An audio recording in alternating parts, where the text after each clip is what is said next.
15절부터 제가 읽어드립니다. 이제 소같이 풀을 먹는 베헤못을 볼지어다.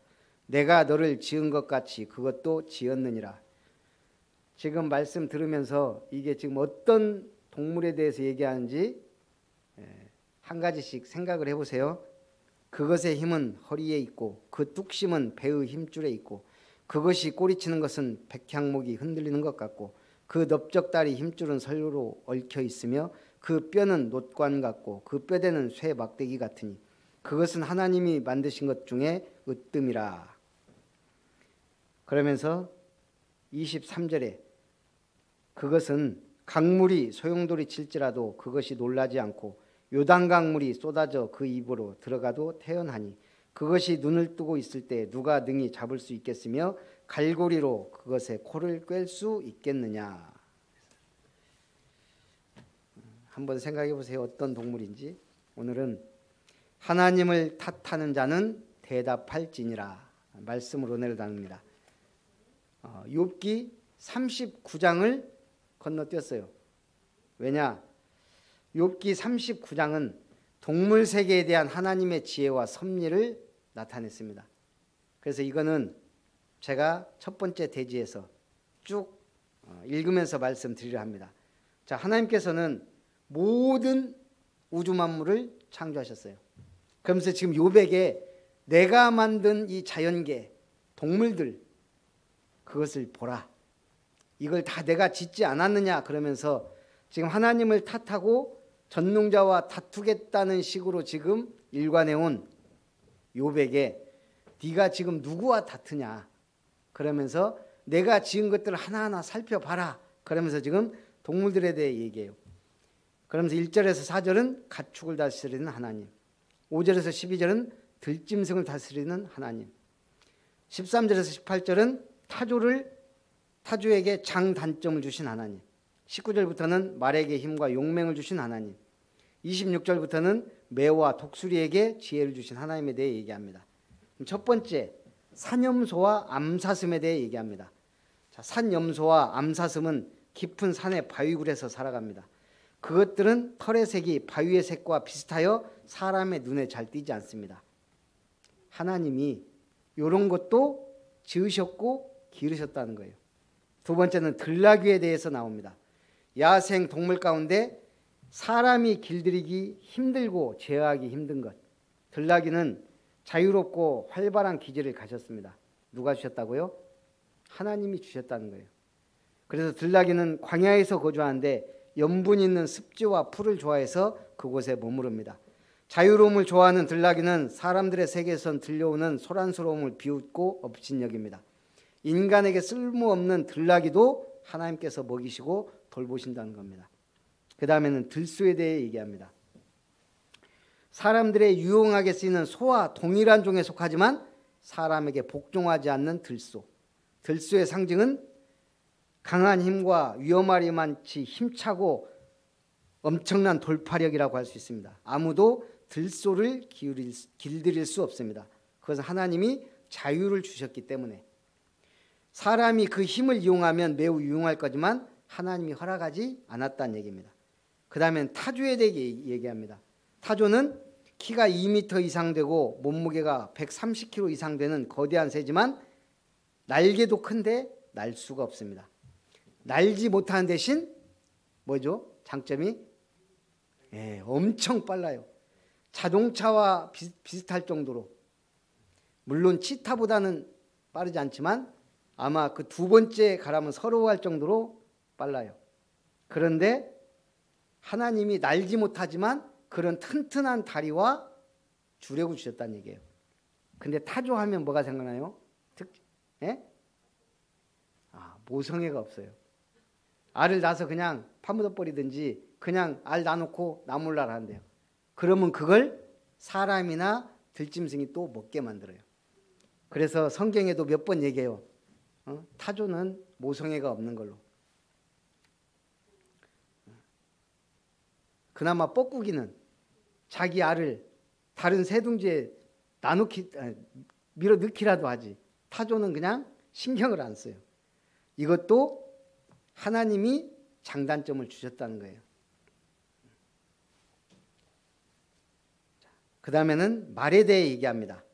사람이 길들여 사용하는 동물 중 가장 귀한 것 말이에요. 그래서 옛날에 마패에는 뭐가 그려 있어요? 말이 있어요. 그래서 암행어사의 신분에 따라서 말 몇 마리냐, 그게 마패예요. 근데 여기서 말하는 말은 하나님이 말씀하신 말은 군말을 가리켜요. 군말은 국력의 상징입니다. 말은 두려움이 없고 담대하며 후퇴하지 않습니다. 전쟁에 나팔 소리가 나고 장군이 고함 소리가 나고 채찍질을 하면 뒤돌아보지 않고 달려갑니다. 그런 말도 하나님이 주셨고 사람에게 가장 유용하게 만드셨다는 거예요. 그러면서 매에 대해 얘기합니다. 매가 떠올라서 날개를 펼쳐 남방으로 향하는 것이 어찌 내 지혜로 말미암음이냐. 새 중에서 가장 빠른 새, 송골매, 매예요, 매. 이 매의 몸놀림은 매우 민첩하고 신속합니다. 눈도 엄청 좋습니다. 아무런 동물도 흉내낼 수 없는 그러한 새다. 이 매의 지혜로움을 누가 주셨다고요? 하나님이. 그러면서 마지막으로 독수리에 대해 얘기합니다. 독수리는 사람들의 손이 접근하지 못하는 뾰족한 바위 끝이나 험준한 곳에 집을 짓습니다. 독수리의 집은 자체가 적을 방어하는 요새며 공격할 적을 찾아내는 전초 기지이기도 합니다. 독수리에게 하나님이 이러한 발톱과 부리의 날카로움과 지혜를 주셨다는 거예요. 그러면서 쭉 하나님이 이걸 말하는 이유가 뭐예요? 네가 이 모든 것을 지으신 하나님의 지혜를, 그런 동물까지라도 다 창조하시고 기르시는 하나님에 대해 네가 무슨 할 말이 있느냐고 지금 욥에게 말하는 거예요. 그러면서 40장에 뭐라 그래요? 트집 잡는 자가 전능자와 다투겠느냐. 하나님을 탓하는 너는 대답하라는 거예요. 그때 욥이 뭐라 그래요? 보소서 나는 피쳐나오니 무엇이라 주께 대답하리까. 손으로 내 입을 가릴 뿐이로소이다. 내가 한번 말하였사온즉 다시는 더 대답하지 아니하겠나이다. 욥이 입을 자꾸로 딱 닫았어요. 하나님 앞에서는 아무런 변명도 이제 할 필요가 없다는 거예요. 그리고 자기의 모든 불신앙도 하나님은 들으셨다는 걸 알았어요. 방금도 지집사님하고 누수 그것 좀 봤지만 진짜 70일, 77일 기도하고 응답이 하나도 안 온 것 같은데 딱 보니까 그 기간 동안에 한 군데 잡았는데 물이 지금 갑자기 뚝 끊어지진 않았는데 아주 소량만 지금 나오고 있어요. 그동안 몸을 머금고 있던 게 나오지 않나. 제가 엊그저께 갑자기 이제 희한해요. 간화설비 와서 딱 하는데 그때부터 물이 안 떨어지는 거예요. 오자마자 우리 그러잖아요.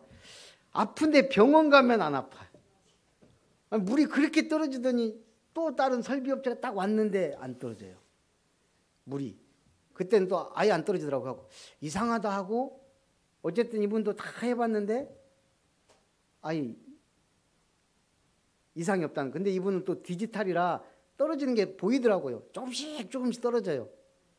그래서 제가 그랬어요. 아니 그거는 여기 연결한 부위 여기가 지금 샌다고 안 했냐, 거기 아니냐 그랬더니 지켜보자 그러는데 거기만 소리가 나고 가스로 해보니까 다른 데는 안 나요. 그러니까 그거 교체하고 이제 지켜보자고 하고 갔는데, 그리고 제가 새벽에 와서 기도하는데 여기서 물 떨어지는 소리가 뚝뚝 나는 거예요. 한 몇 초 간격으로. 기도하는데 이게 신경이 몰라? 물이 잡힌 줄 알았는데 갑자기 물 떨어지는 소리가 나니까 갖고 다음 날 와서 이거 다 뚜껑 열고 봤더니 또 물이 떨어지는 소리가 안 나요. 좀 신기해요. 네. 어쨌든 그리고 지금 방금 봤는데 물이 진짜 소량 떨어져요. 그럼 이게 지금 거의 잡혀가고 있지 않나. 77 기도 때 응답받았다는 생각이 들어요. 근데 더 이제 어려운 거 있어요. 이제 외벽 방수도 더 완벽하게 해야 돼요. 아직 그게 완벽하게 안 됐기 때문에. 어쨌든 기도가 지금 서서히 응답되고 있다는 사실. 그래서 그 맛에 기도하는 거예요. 100일 기도 하려다가 지금 제 나름대로 100일 딱 맘 잡고 하는데 어쨌든 기도는 반드시 응답이 됩니다. 그래서 우리는 하나님을 알아야 돼요. 제가 오늘 잠깐 어떤 방송을 딱 보다가 갑자기 딱 오늘 처음으로 그런 무슨 뭐 우리 뿌리를 찾아서인가 뭔가 하는지 모르겠는데 광산김씨에 대해서 나오더라고요. 그래서 제가 그걸 열심히 봤어요. 나도 여태까지 그냥 형들이 얘기한 거 뭐 아버지는 거의 뭐 잘 얘기 안 하셨으니까요. 그 다음에 이제 막 큰아버지 작은아버지들 와갖고 막 광산김 어쩌고 저쩌고 하는데 제가 제대로 들어본 적도 없고 공부한 적도 없어요. 그냥 신라 왕자 김 흥자 광자가 우리의 조상이고 그 다음에 이쪽 저기 광주가 옛날에 광산이었다는데 뭐 거기가 본향이고 뭐 대충 그리고 이제 우리 할아버지가 제주도에서 이제 뭐 올라오셨는데 뭐 위배대 갔던 조상인지 어쩐지 뭐 오늘 제가 딱 들으면서 정리가 쫙 됐어요. 신라 35대 왕 삼남 세 번째 왕자인데 그때 막 굉장히 왕위 쟁탈전이 심했나 봐요. 그래서 이제 이쪽으로 흘러 들어와서 담양에 평정리에 이제 터를 잡고 아마 거기 이 가문에서 평정사가 뭐 정승 장관급에 해당하는 사람들이 많이 나와서 평정리라 그래요. 거기 이제 광산김씨 평정사 말하자면 이제 위패도 있고 뭐 박물관 비슷하게 만들어 놨더라고요. 저도 처음 알았어요. 제법 상당히 크게. 그러면서 이제 광산김씨에 대해 쭉 제가 도대체 어떤 인물들이 있었나 딱 봤더니 뭐 왕비 1명에 뭐 대제학이 7명. 대제학은 최고의 지성이거든요. 조선시대 7명 배출했다고 뭐 쫙 나와. 그 다음에 서포 김만중. 이 뭐랄까 그 한 획을 그은 인물이에요. 사시남정기하고 뭐였죠 그 구운몽 그 지은. 그 다음에 이제 쭉 이제 여러 이제 인물 정치 경제 막 하는데 연예인을 봤어요. 현빈이 광산김씨더라고요. 우리 집사람이 좋아하는 현빈이. 그 다음에 방탄소년단에 2명이나 광산김씨더라고요. 그러니까 우리 가문이 지적이고 끼가 있는 사람이라는 건 내가 알았는데 연예인들이 상당히 많더라고요. 문과 급제자가 256명인 것도 알았고. 어쨌든 제가 왜 이걸 알았냐. 전에는 관심이 없었어요. 이제는 나도 이제 내가 누구를 만났을 때 현장에서 광산김씨를 만났을 때 복음만 얘기해도 되지만 그쪽으로 관심 있는 사람들이 많거든요. 광산김씨는. 그럼 족보 얘기해도 되고. 우리 교회도 대단한 광산김씨 2명이나 있잖아요. 아니네. 우리 집안하고 김은석 집사님하고. 어쨌든 제가 왜 얘기해요? 하나님도 본인이 창조하신 그 막 자랑하잖아요. 내가 어떤 가문인지 알 필요는 있겠다. 근데 중요한 거 아니에요. 뭐가 중요해요? 나는 천국 시민권자요. 영원한 생명을 얻은 자요. 예수 믿는 그리스도의 제자다. 그게 제일 중요해요. 자, 그러면서 오늘 40장에 욥이 이제 고백을 했죠. 그러면서 욥은 이제 할 말이 없다고 입에 작구를 채웠습니다. 그때 6절부터 보니까 그때 여호와께서 폭풍우 가운데에서 욥에게 일러 말씀하시되 너는 대장부처럼 허리를 묶고 내가 네게 묻겠으니 내게 대답할지니라. 네가 내 공의를 부인하려느냐 내 의를 세우려고 나를 악하다 하겠느냐. 네가 하나님처럼 능력이 있느냐 하나님처럼 천둥 소리를 내겠느냐. 우리는 내가 의롭다 하면 하나님을 깎아내리는 거예요. 그래서 우리는 모든 걸 하나님이 하셨습니다. 그렇지 않은 사람은 교만에 빠지는 거예요. 그러면서 하나님 말합니다.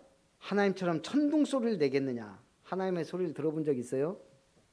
하나님의 소리는 천둥 소리 같다 그랬어요. 신약 성경에도 보면. 우리 사람의 소리는 어쩌죠? 기껏해야 미미한 외침에 불과해요.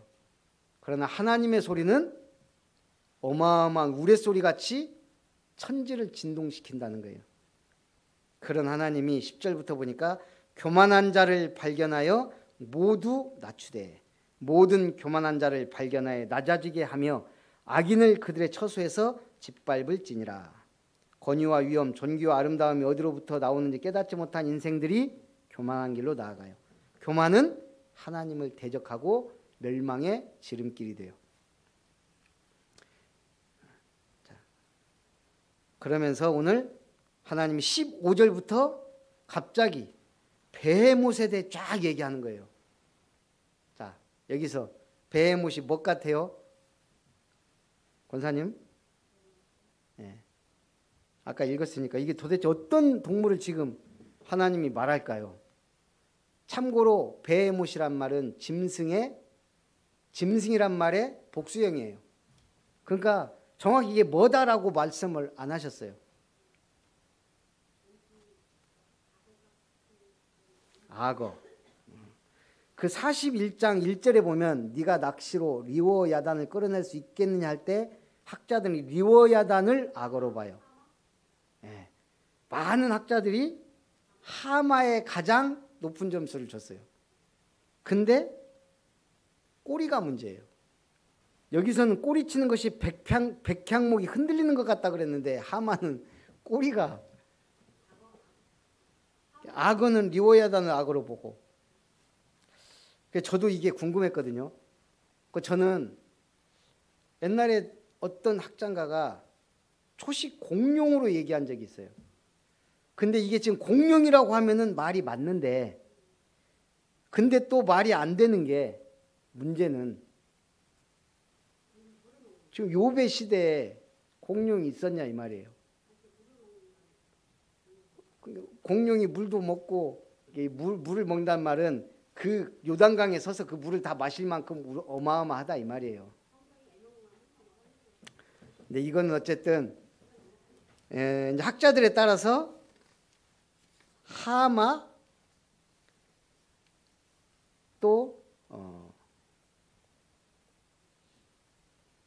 뭐 코끼리, 코뿔소 뭐 이런 걸로 추정하긴 하는데 초식 공룡으로 말한 사람도 있는데, 노아 시대 전까지는 제가 볼 때 공룡이 있었어요. 그런데 노아 시대 천재지변이 일어나면서 사실은 그때 공룡이 멸종되지 않았냐. 그 전에 멸종됐을 가능성도 많고, 이거는 이제 우리가 알 수가 없는 거예요. 진화론적인 관점에서 보면 사람하고 상관없으니까. 그런데 성경적 관점에서 볼 때는 공룡이 노아 시대까지는 충분히 살아있었을 가능성이 있어요. 또 공룡 사냥하는 벽화 같은 것도 있고 하니까. 그래서 그런 공룡에 대해서 전해 내려온 얘기, 욥은 지금 아브라함 시대 사람이니까 조금 그렇긴 한데, 어쨌든 하나님은 지금 뭔가 엄청난 동물에 대해서 지금 얘기하는 거예요.